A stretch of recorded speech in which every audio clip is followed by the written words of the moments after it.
zitahitimishwa Jumapili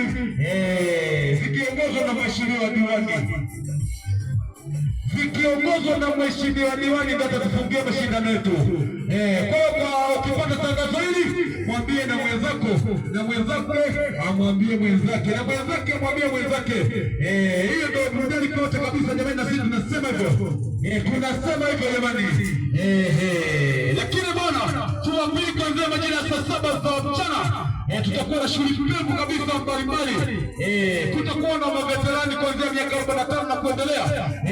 Simba na Yanga watakuwa pale uwanjani. Wakitoka tu wanapata zawadi zao.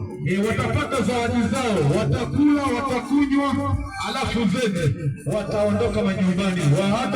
Hawatasahau chochote pale bwana. Na sisi tunasema bwana, ukisikiza tangazo hili mwambie na mwenzako.